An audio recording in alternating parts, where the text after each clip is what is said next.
Here are some top money saving tips. Check if you cross out all of these. Number 1, create a budget. Track your income and expenses to see where you can save. Number 2, automate savings. Set up automatic transfers to save to your savings account to ensure consistent savings.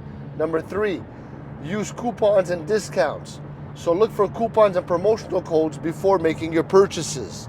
Number 4, cook at home. Meal prep, cook at home. Reduce dining expenses. I cook at home all the time. I even make my lunch for the whole week while I drive.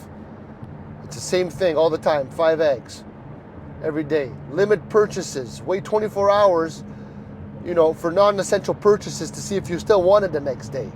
Number 6, review subscriptions. Cancel any subscriptions that you do not frequently use. Memberships, whatever, to save monthly fees. Buy in bulk. Number 7, purchase non-perishable items in bulk to take advantage of lower prices. Number 8, shop sales and clearance. Take advantage of seasonal sales and clearance items for discounts. Number 9, reduce utility bills. Turn off the lights, unplug devices to lower energy costs.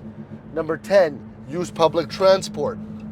All right, so basically carpooling, to save fuel. Implementing these strategies can significantly improve your savings. And then you invest it so your money works for you. Jesus is Lord. Ciao.